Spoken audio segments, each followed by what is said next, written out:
Hey everyone, welcome back to my kitchen. And with Easter this weekend, it's time to think beyond bunnies and eggs and focus on some truly delicious bites that really kick off family get-togethers and celebrations. Appetizers set the tone, they get your taste buds going, and they keep everyone happy while the main meal is being prepped.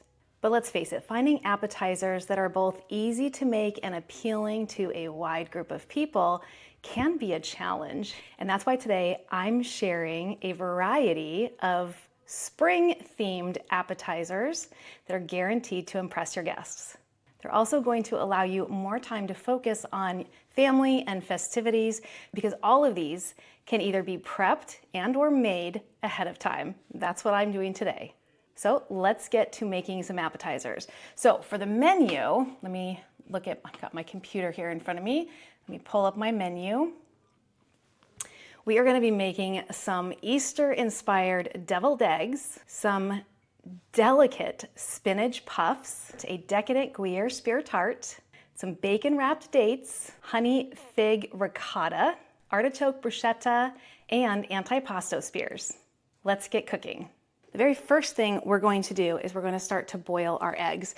So I have a pan of cool water here on the stove, and I'm going to carefully drop 6 eggs into that water, and then we're going to turn this water on high and bring it to a boil.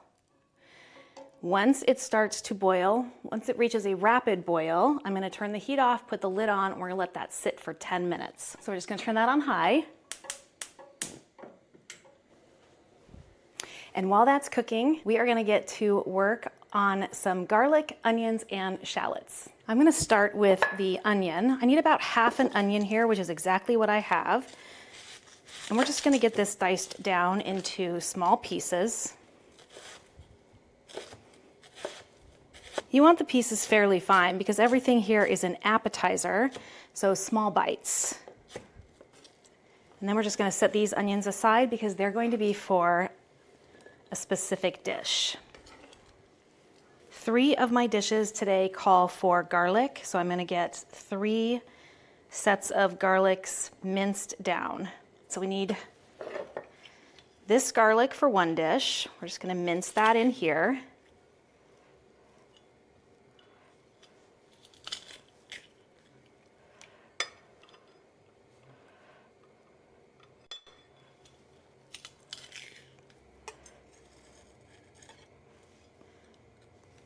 And that can get set aside. And then I've got a couple more cloves here that need to be minced.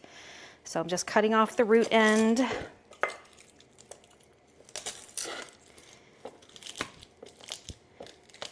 And then squishing it a bit to make getting the jackets off a little easier.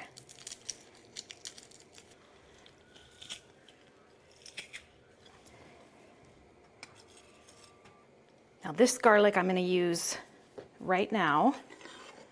I'm just going to clear a spot for it here.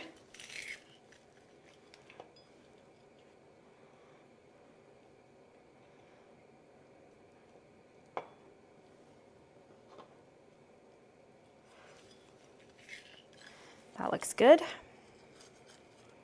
And now I'm going to chop up 1 shallot as well. This is kind of a larger shallot, but we really do like garlic and onions in this house.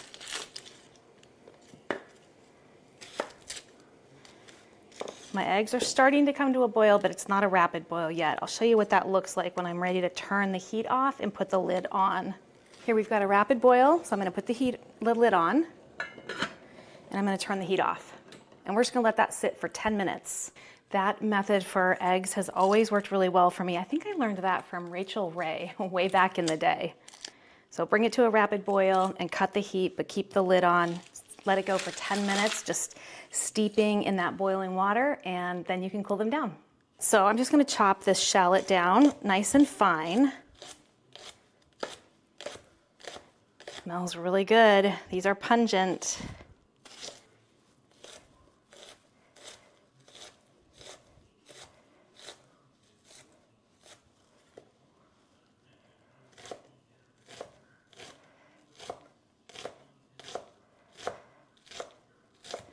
Now we're going to add 2 tablespoons of butter to our saucepan, our little frying pan here, and we're gonna get that heat onto about a medium high.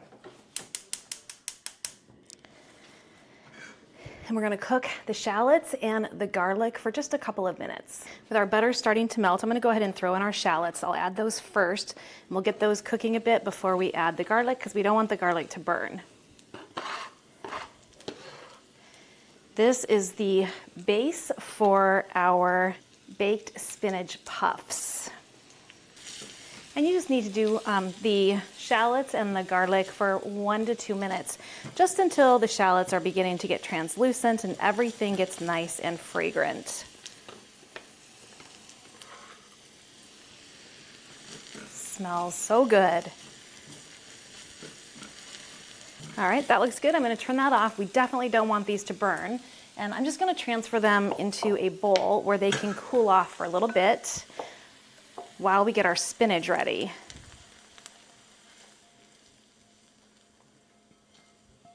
And that looks gorgeous and smells incredible. For this, you want to use about 10 ounces of frozen but thawed spinach. And if you have seen my recent videos, you know I just freeze dried all of my spinach. So that's what I'm going to start with today. So this is almost 3 cups of freeze dried spinach, and I am going to just rehydrate that. I was debating about pouring water in here, but then when you make something with frozen spinach, you really want to get as much moisture out of it as you can. And so I thought, why not just spritz this? And then it's just going to absorb the perfect amount of water and not be waterlogged. And while this may seem like a little bit of extra work, if you had frozen spinach, you would be draining it, you would be squeezing and squeezing and squeezing it. So this is faster. And you didn't even have to thaw it. This is looking great. Hydrated, but not waterlogged. A little dry right at the bottom. So I think I might pour just a tiny bit of water in there, and then we'll get it thoroughly mixed through. There we go. Hopefully that's enough. I think it will be. That is perfect.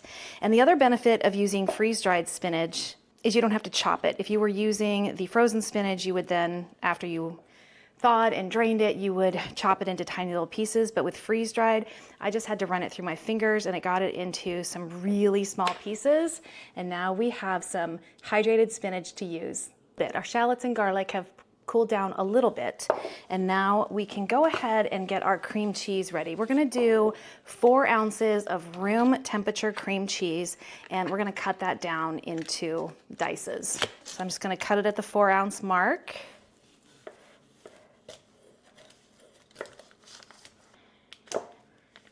And we're just cutting this down so that it mixes well inside with the onions or the shallots and the garlic. So just cut it into pieces.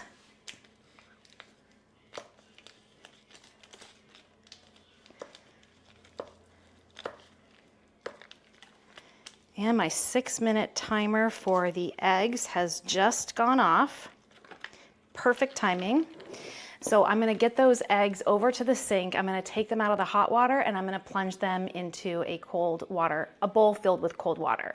With our eggs cooling down in a cold water bath, to the shallot, the garlic, and the cream cheese, I'm going to put in 1 egg, not hard boiled, and then we're gonna mix this together. Just get it mixed together really well. And this is why we chopped down that cream cheese just to make it easier to mix it through with a fork. You want it to be kind of a homogeneous consistency so everything is blended well together.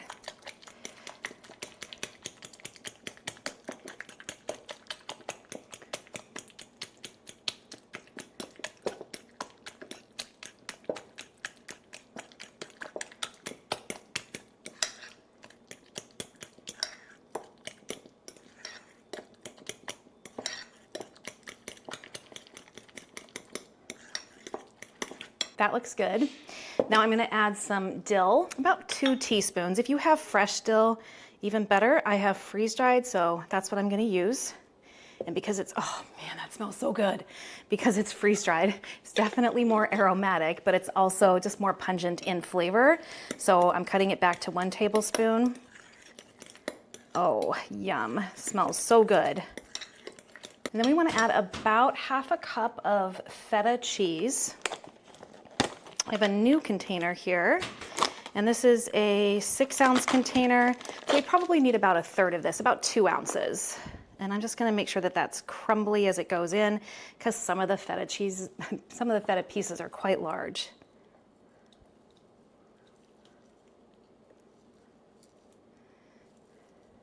And then I'm gonna do some lemon zest in here. Not a lot, because I only have 1 lemon and I need this lemon and the zest for another dish, but I am gonna put in maybe 1/3. I'll just strip it on one side. Ooh, smells so good. That's gonna add a whole lot of bright cheeriness to the dish. And just a little bit of salt and pepper to taste. I know how much salt and pepper I like in my food. If you don't, then start with maybe 1/4 teaspoon of the pepper and 1/2 teaspoon of the salt. We're gonna get that mixed around. And now we're going to add that to our spinach.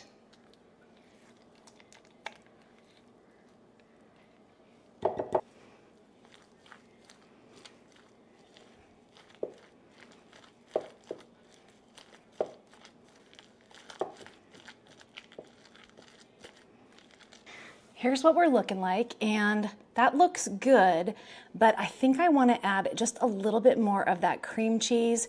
Probably should have only used 2 cups of the freeze-dried spinach, but I'm going to go ahead and just put in a little bit more of the cream cheese, just a little, because 1/2 block got us almost where we wanted to be. So I'm just going to squish out maybe 1/4 inch thickness more. And we'll dice that down small to make it easy to mix through.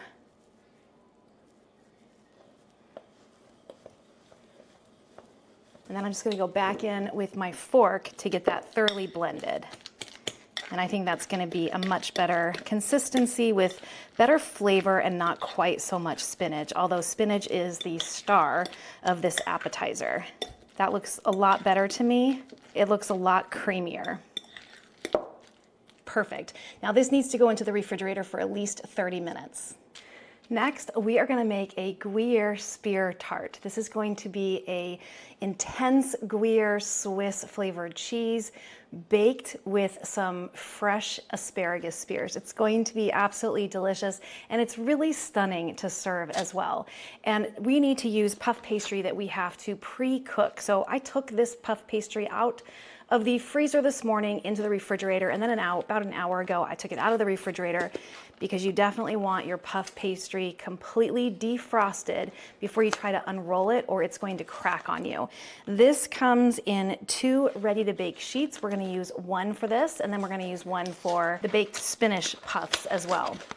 So 1 box, and I debated whether or not to try to make the puff pastry. I have made puff pastry before.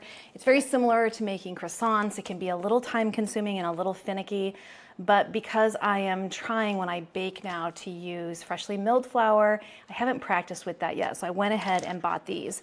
And by the way, I was not thrilled to see the label that says contains bioengineered food ingredients. The ingredients come from corn, soy, and cottonseed from GMO crops. So not thrilled to see that.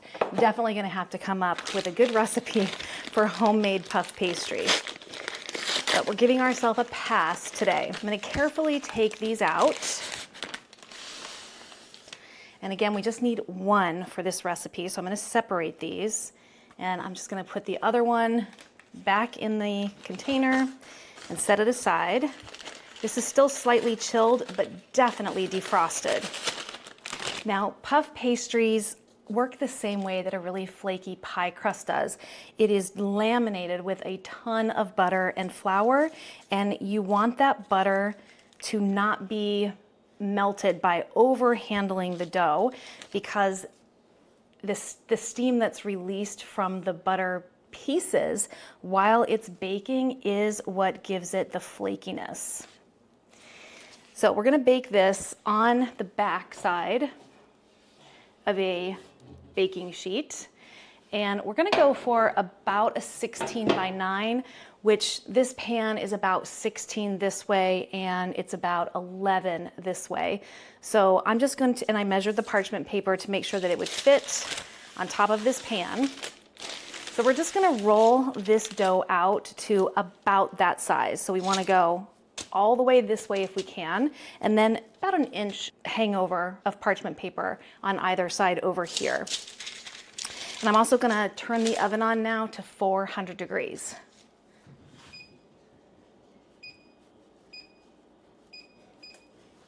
So we'll get that preheated, and we're gonna wanna use a little flour on the top here, just to make sure that as we roll it, we're not gonna tear the dough. But you don't want to use too much flour either. And we'll brush off any excess. And remember that your hands are warm, they're body temperature, so don't leave your hands too long on the puff pastry because you will start to melt that butter and then it's not gonna do what it needs to do in the oven. And I'm using a ceramic rolling pin, which is nice and cold, and that is going to work in favor of this puff pastry. So gentle rolls from the center out until we are about an inch away from the edges going this way. And then I'm gonna flip this, and then we're gonna roll it as best we can all the way to the edges this way. Start in the middle and roll forward, and then back, and then on the sides the same. And we'll trim this down before we bake it, just to make sure that it is as symmetrical as possible.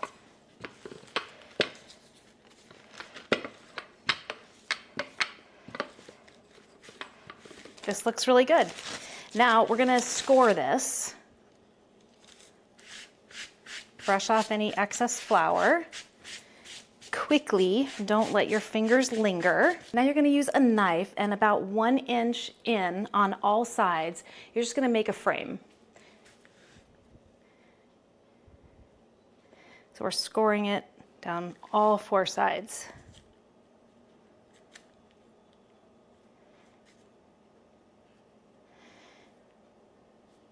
And this is gonna help the edges to get a nice rise on them.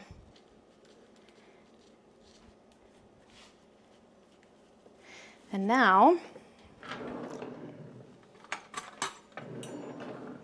with a fork, we're just gonna poke holes all over the bottom. This is gonna help it cook, and it's also gonna help keep the center part not puffed as much as the frame around the outside.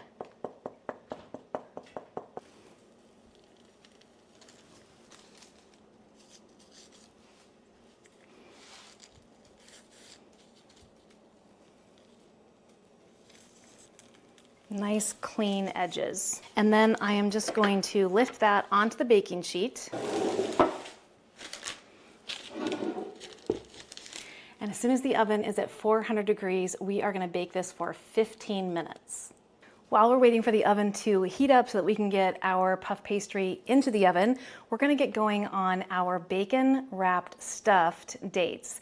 This is a good one. So I've got some bacon here. I don't know how many pieces I pulled out. 1, 2, 3, 4, 5, 6. I think this is 8 or 9. And I'm just gonna cut it in half. So now we have double the bacon. We have, let's say, 16 pieces of bacon here. We're gonna need 16 figs. Now, this is a crowd pleaser, so feel free to use the entire pound of bacon. You'll just need more figs. So on these, mine are split fairly well. These are, what are these? Deglet Norb dates from Azure Standard. So they have a nice large opening in them already. I don't need to make the opening any larger. And I love Gorgonzola blue cheese. You can use any kind of blue cheese that you want. You can even stuff these with nuts like almonds. That's what we're gonna do here though. We're just gonna stuff the gorgonzola cheese inside, fill it up. Oh, it smells so good. Fill it up pretty full and set that aside. Got a couple minutes left on the oven preheat. What are your favorite appetizers, holiday appetizers? Do you do the same ones for all the holidays, or do you have specifics for different holidays? I like these here for the Easter holiday because they take advantage of the available produce like chives. I was able to pick chives fresh from my garden today, asparagus, spinach. Spinach is an early crop as well. All right, there is our oven timer. The reason that I put this on the back of a cookie sheet is it's going to be so much easier to just slide it right off without breaking it or smushing it, trying to get it out of the pan. So that's why it's on the back. So this is one that can absolutely be made ahead of time. You'll just stuff and wrap all of your dates and then stick them in the refrigerator until you're ready to cook and serve them. And they cook up really quick. Well, they cook up in about 30 minutes. These are just such a poppable explosion of flavor in your mouth. You've got that tang of the blue cheese, the sweetness of the dates, the salty crispiness of the bacon. These are truly delicious. So good. So what are you having for Easter? Appetizers, dinner, maybe a special breakfast. Last year I made those pink bunny pancakes for Easter morning, and those came out so good. I used freeze-dried beets to color the batter pink, and I'm actually going to be doing beets to color one of these recipes today here as well. And you can use your freeze-dried fruits and vegetables in that way.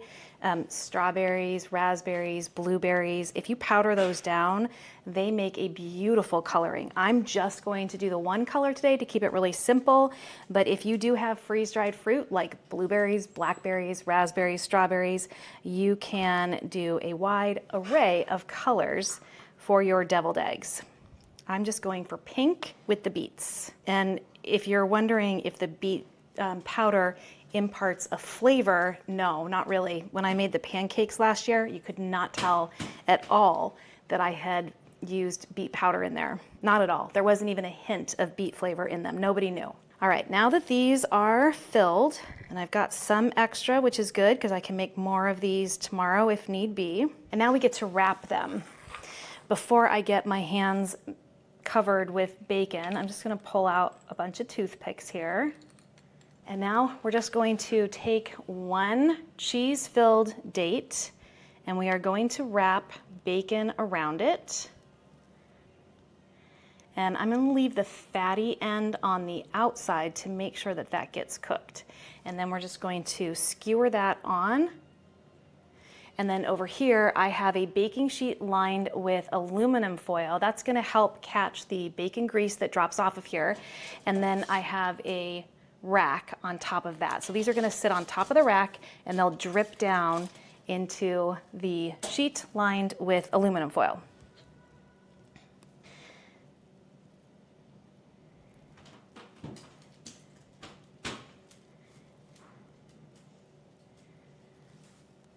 Yesterday was so nice here. It was gorgeous outside, and today it's back to cold again. It's that time of year when it just can't make up its mind. I can't wait to eat these. These are my favorite.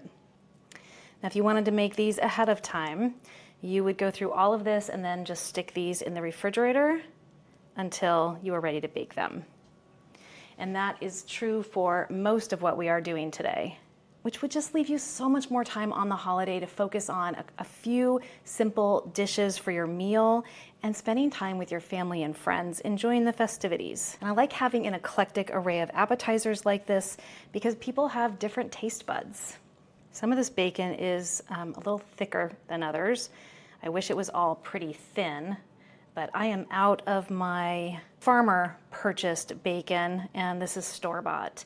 The stuff I get from my local farmer is really thin bacon. It's wonderful to work with when you're making things like this because the bacon cooks so much quicker. But this will cook. I know I mentioned it, but these flavors just meld so beautifully together. Salty, sweet, creamy, crunchy. It is the perfect appetizer bite. And that's why you should make a bunch, because this is just a bite and people are going to gobble them up. I think I have a couple extra pieces of bacon here. Let me get 3 more dates out, but I need to wash my hands and we'll get those stuffed really quick. And I need 1 more toothpick. 3 more, and these are ready to go into the refrigerator until we are ready to cook them. 3 of the dishes that we are making today are cooked at the same temperature for the same amount of time. So we are pre-making all the ones that can be cooked together so they can just share time and space in the oven. Now we're almost done. Just get those nice and separated for airflow and browning. And now we can set these aside until they're ready to go into the oven. Our timer just went off for the puff pastry. I think I said 15 minutes. It's 5, don't do 15. You'll definitely burn it.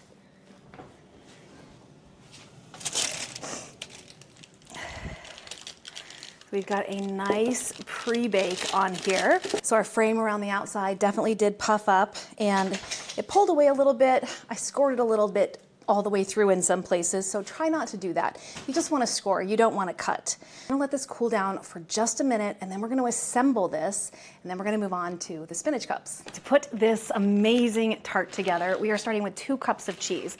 I'm using a mix of cheese. I've got Swiss on top, so 1 cup, and on the bottom I have some beautiful Gruyère, which is a type of Swiss that has just more pungent flavor. It's truly delicious. But to cut down on cost, you can use a mix. So we're just going to layer the Swiss to coat the bottom of the inside of the frame as much as possible. And then we're gonna go in with the Gruyère. And we want as much coverage of this pastry as possible. So get the cheese all the way spread all the way around and out to the edges of the puffed frame. So yummy, so good. This is always a major hit. It is gorgeous, it is delicious, it is appealing to the eyes as well as the mouth and the tummy, so yummy. All right, with our cheese on there, I'm gonna take 2 of the cloves of garlic that we minced earlier, and I'm just going to sprinkle that garlic on top of the cheese. I'm not gonna make it thick in any one place, I'm just trying to evenly distribute that. And then I'm gonna add a little bit of pepper.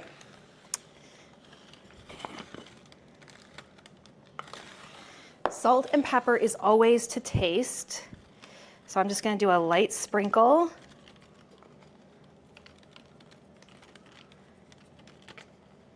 And I'm gonna do just a very small amount of salt.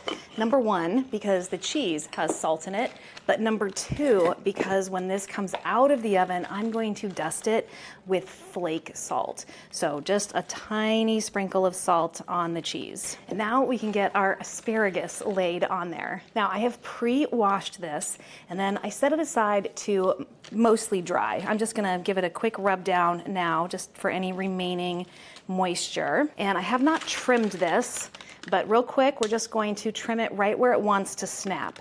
And we're gonna lay it in alternating directions. So we're gonna have a spear going one way, and then a spear going the other way. And we're just gonna fill this pastry up with asparagus. Because the asparagus is going to be exposed to the heat for a while, and we want it to because we want it tender, we're gonna brush some olive oil over the top of the spears as well.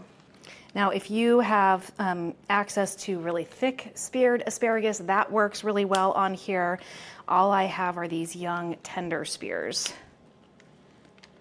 So you're gonna need anywhere between 1 pound and 1.5 pounds of asparagus to get good coverage on this tart. My spears are not 100% straight, so I'm gonna have to try to work them in here. There, I'm creating a little bit more room. And the other thing I'm making sure of is that I'm alternating, making sure that I'm touching either one side or the other, just so that the bites are even and the presentation is better. So on this side over here, I'm making sure that the stem end is butted up right against that edge mark, the frame that you scored, and on this side I'm doing the same. Now you could stop here and refrigerate this overnight and bake it up right before you want to serve it.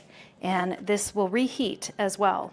So if you have leftovers, after you've cooked this and cut it and served it, if you have leftovers, you can just slide them directly into the oven on the oven rack, 375 degrees, for a few minutes just to heat it back up.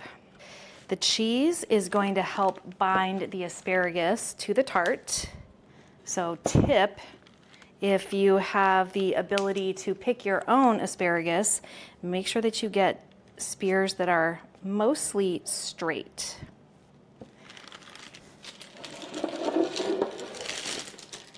Look how cute that looks. Now I'm just going to brush some olive oil over the top, and then we're going to set this aside while we work on those spinach puffs.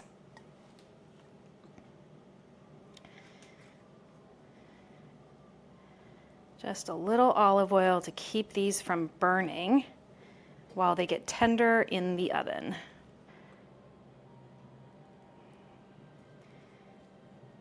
I might have to take one of these off if I can't find a better spot for it. You don't want them moving like this one is moving. It needs to be in the cheese in order to be glued on by the cheese. Yeah, I might just take a couple of these off. They have to have cheese or they're not going to stay put. And when you go to cut it, they're just going to fall off. That looks good. Now we can set this aside and we can roll out the pastry for the spinach puffs. The spinach puffs are going to use the second sheet of the puff pastry, and we're going to roll it out the same way. And then we're going to try to get 24 equal-ish squares that we're going to put into a mini muffin pan.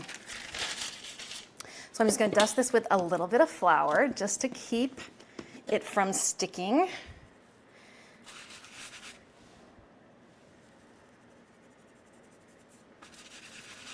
And now we're going to get that rolled out to about the same size as we did the other one. So starting from the middle and pushing forward, and then going back to the middle and pulling back.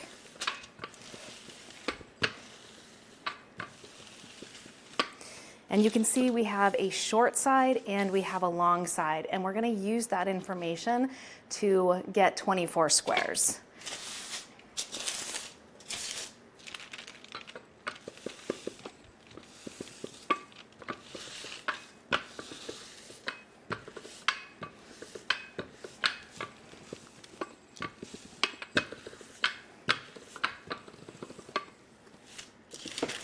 That looks pretty good. Now on the short side, I'm going to cut down the middle and then divide that again by 2, so I end up with 4 strips. And then on the long side, I can do 6 total. So we're going to just eyeball this down the middle, and using a pizza cutter just makes it so easy. And then we'll cut that in half again, and in half over here. And now we have 4 strips, and now I want 6 total. So I'm going to have to cut it in half and then divide each side by thirds. And I'm just going to eyeball this. It's not going to be perfect, and that's okay.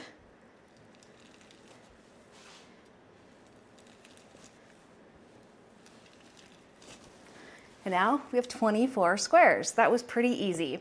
We're going to put these into a sprayed mini muffin tin. This is a 24 muffin pan, and it's just the right size for these to be appetizers. And now we're going to take each one of these squares and we're going to push it down into the pan all the way to the bottom, and we're going to let the edges hang over.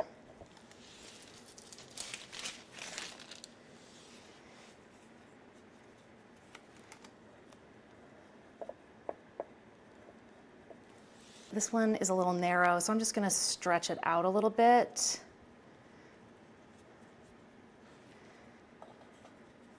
because we definitely want full coverage so that the filling stays inside.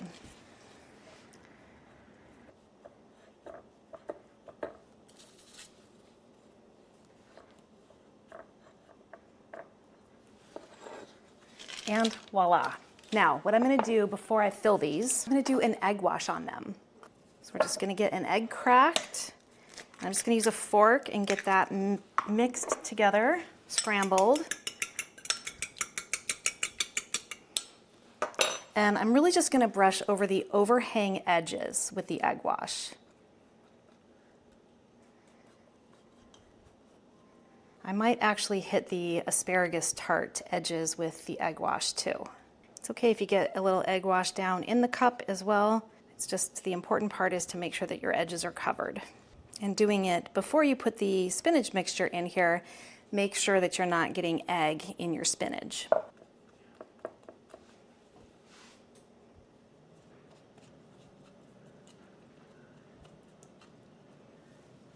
Now we can get these babies filled. Now I'm gonna start with just a teaspoon or so in the middle of each, just to make sure that I have enough filling for all 24 cups. And then we can go back after and we can add more if we have extra filling. This filling smells amazing. When we get this into the oven, as the puff pastry is cooking and puffing, this filling will get heated through and the cheese in here will get melty.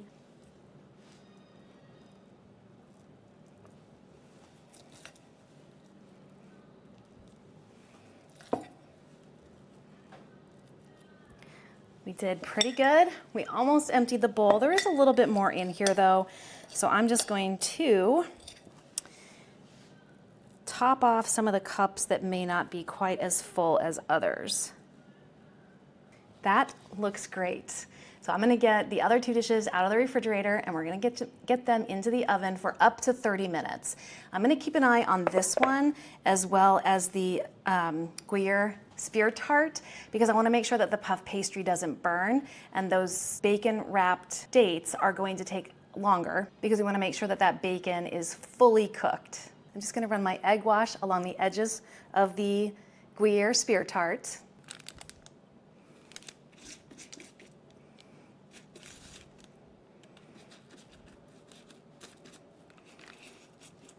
And that used up about a full egg, so nothing is going to waste. Now, since this tart has already pre-baked, I'm gonna put this on the bottom rack, and then I'm gonna slide the other two trays on the top rack, just so that this has a little coverage over it to help prevent the edges from browning too much. I'm gonna set a 30-minute timer, but I'm gonna start checking it after about 15 minutes. And now we need to get working on these eggs. So these are our cooled down eggs. Remember, we only did these for 10 minutes.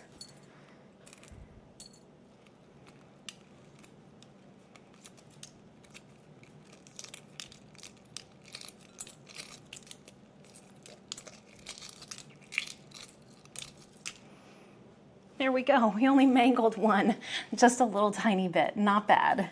The rest are smooth and perfectly cooked. Can you see the yolk in there? You're gonna get a better look at it here in just a second. So I'm gonna now cut these eggs down the long way, and then we're gonna scoop out the middle. So I'm just gonna slice each one of these right in half. And now you can see how perfectly cooked those are. Just by sitting in that boiling water with the stove turned off for 10 minutes, and then immediately cooling them by submerging them in a bowl of cold, cold water. I think 6 eggs is the perfect amount, depending on how many people you're gonna be feeding, because that makes 12, and we have a lot of appetizers going on here. All right, we'll set the yolks aside for a minute. I'm gonna get my eggshells over to the sink and washed, and then we are gonna dye these eggs. To dye the eggs, I'm starting out with 2 cups of warm water. I just need to make sure that the eggs are fully submerged. And then I'm gonna put some of my freeze-dried diced beets. These just need to get powdered down. That was maybe half of a cup of beets, and we're just gonna add it to the water. I'm just gonna mix this up. And now we have a DIY organic homemade food dye. And I'm gonna drop the egg whites in, and we're just gonna let them hang out in here. And we'll go ahead and get the egg filling made now as well. And then we'll just refrigerate that until these are ready.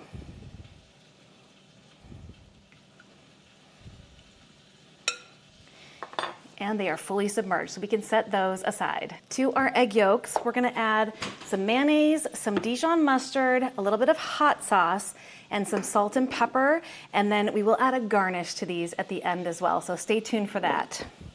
So I'm gonna do about 2 tablespoons of mayonnaise to 6 egg yolks. I'll just coax that out of there with my fork. And then we're gonna do about a teaspoon of the Dijon. So just a teaspoon. I don't like things too mustardy. We'll get that in. And then just a couple drops of whatever hot sauce you like. This is a habanero pepper sauce. And hot sauce is of course totally optional, but you could use Tabasco or Sriracha, whatever you have, whatever you like. And then a pinch of salt and a pinch of pepper, and we'll get this blended together.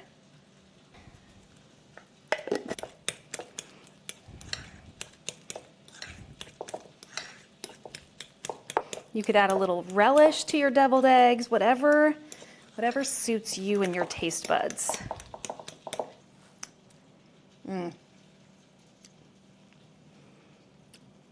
That is delicious. That is perfect. So make sure you test it, taste it, so you can adjust your seasonings if needed. This is going in the refrigerator. Look at that beautiful tart. The edges did get a little brown, but that's okay. This is still gonna taste amazing. And you can see that that asparagus just melted right into that cheese. So that should stay put nicely. This should cut beautifully and serve beautifully. And you can, like I said, you can make this a day ahead of time and just reheat it in the oven, or you can prep it in the refrigerator and then just cook it right before you're ready to serve. That only took 15 minutes. If you have larger asparagus, it can take up to 30. I'm just gonna hit this with a little bit of this flake salt, which is just gonna be so amazing on here. Not too much, because we've got a good salty base with the cheese. All right, we need to pull the other 2 things out of the oven because it has been 30 minutes on the dot. And I had to feed the dogs. Oh, these look amazing. Those came out great. Let's hope our spinach cups didn't get too browned.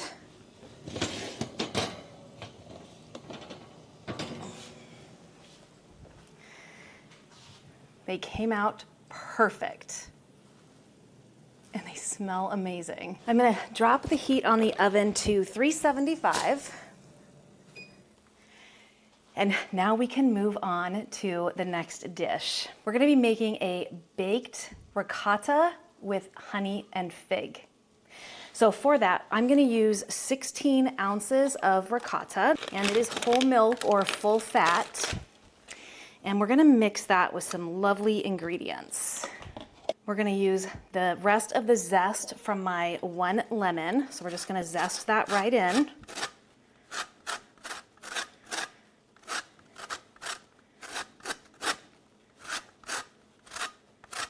And then we're gonna cut that lemon down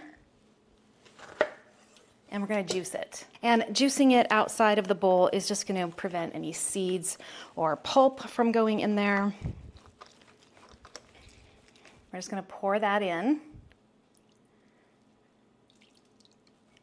We're gonna do 1 tablespoon of honey. And this is seriously good raw honey.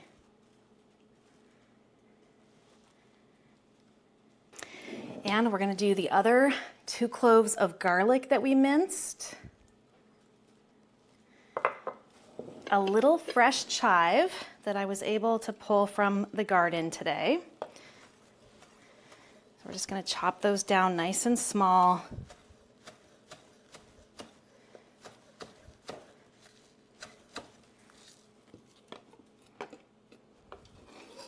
add those right in.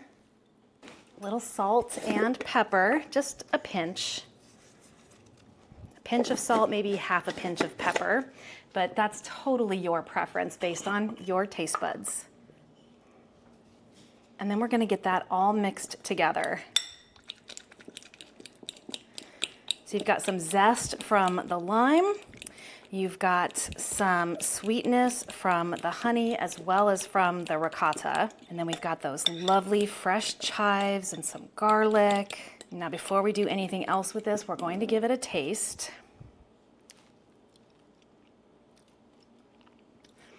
That is bright and beautiful, tastes delicious. I am going to be making this in a little bowl here. This is oven safe to 450 degrees. And I've got some chopped figs here, and we're gonna layer this into the baking dish. So I'm gonna put in a nice spoonful of the ricotta, or the ricotta filling, I should say. Oh, that is so, so tasty. This is going to be a big hit. So I'm gonna put in about 1/3 of the ricotta, or about 1/4 of the ricotta, because we're gonna do this in layers. And now about 1/3 of the fig, or 1/3 of a cup, just layered right on top.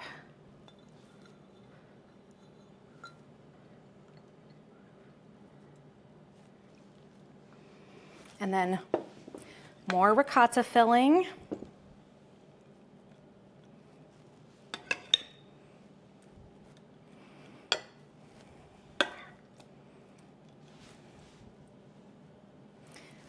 Some more figs, chopped figs. These are so delicious. I get these at Azure Standard as well. I think they are Mission Black figs.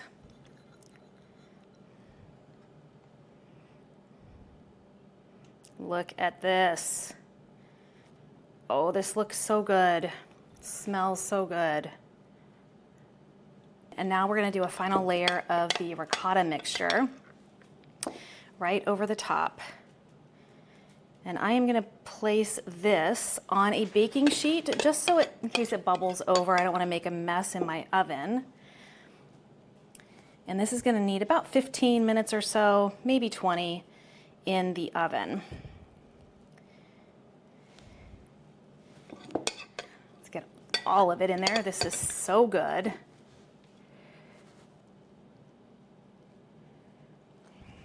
"15 to 20 minutes at 375 degrees. I'll check it at 10 just to see how we're doing. To finish this baked ricotta dish, I'm gonna do a drizzle of olive oil over the top. And then I'm going to top it with some crushed pistachios. These are gonna be so delicious on here. And then I'm gonna add just a little bit of the reserved figs that we had chopped down.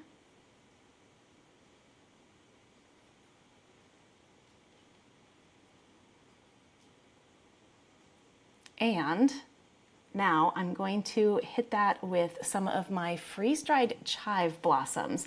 Now these are a lovely lavender color. They're very pretty little petals and they're very delicate. So I'm not gonna try to get the whole flower on there. I'm just gonna pull off some of the leaves and it's just gonna add a lovely Easter themed color on the top of this appetizer. It's going to be gorgeous and delicious. Look how lovely. Here's a view from a different angle. It's just so festive, so pretty and delicious. And now we're gonna get started on the artichoke heart bruschetta. This is going to be so lovely, so creamy and so delicious. And to that, I'm gonna add about 5 tablespoons of mayonnaise. I'm putting in about 1/3 of the cup of onions that we had diced down earlier. And then we're gonna be adding some cheese. Now I'm gonna do a mixture of some Parmesan cheese and some of that Gruyère cheese. We're gonna do about 1/2 cup of Parm.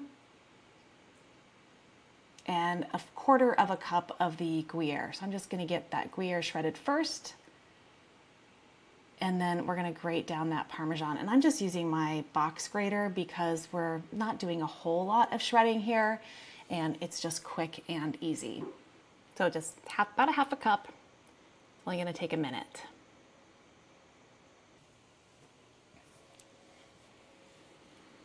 There we go. And then we just need to get that thoroughly mixed through.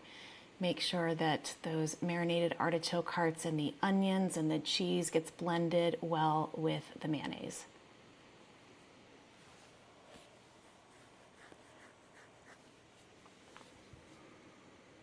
This looks good, but we're gonna give it a quick taste just to be sure our seasonings are correct.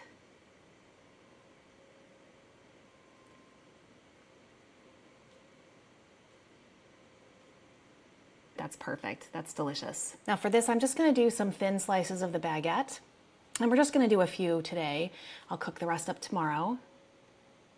But we're gonna top each of these with a little bit of the bruschetta, and then we're gonna put it under the broiler for 2 to 3 minutes just to get the bruschetta heated through. Just gonna put it on a little pizza pan here because we're only doing a few slices.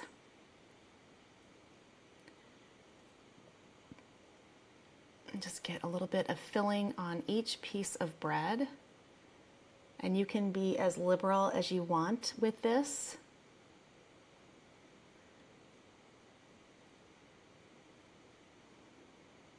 That looks good. That looks really good. I'm actually gonna top these with a little pop of color and a little bit of extra flavor with some roasted red peppers that are out of a jar. I think that is just gonna add just that little bit of extra something special on the top. You don't need much here. And just get that right on top of each baguette, just a couple pieces.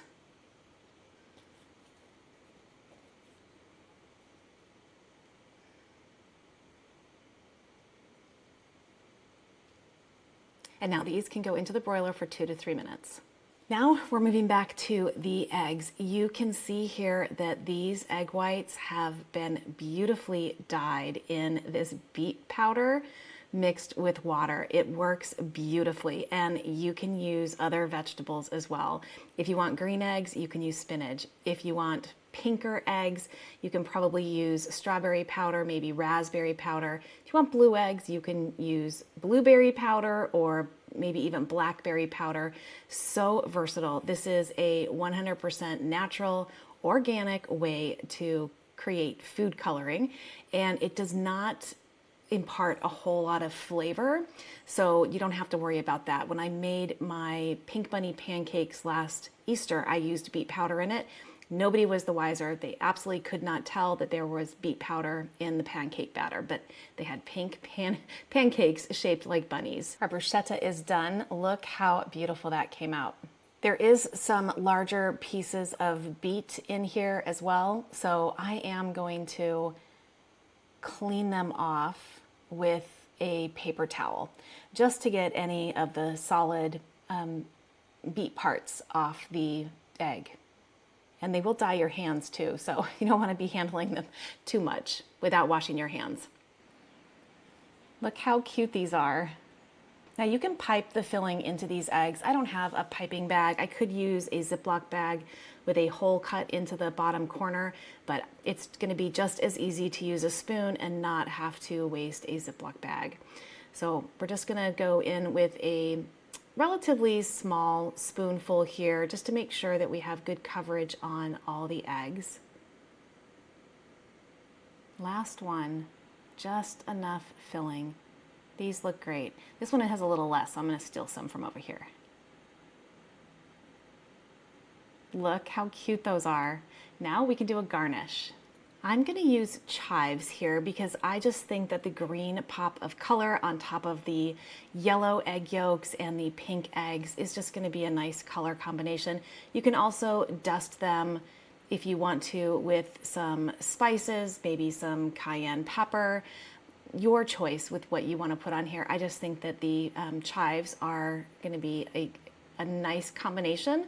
Plus they're fresh from the garden, so I really want to use these. Look how gorgeous those look.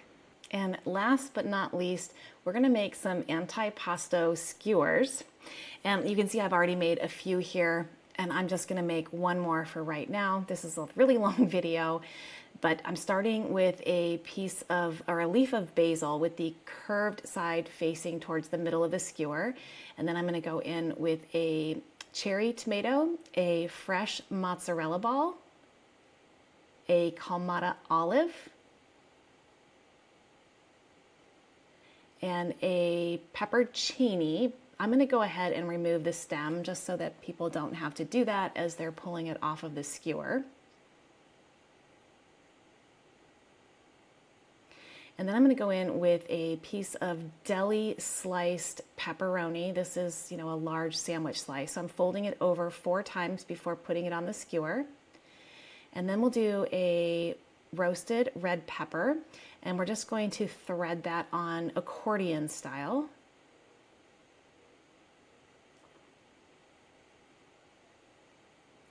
And then we will go ahead and do a marinated artichoke, threading it through the bottom and then through the leaves so that everything stays compact on the skewer. Now I'm going to go in with a slice of deli salami. Again, I'm folding it, so I'm folding one end into the middle, the other side into the middle, all the way around, so that it's a compact kind of square or rectangle shape, and then just piercing it through the middle with the skewer.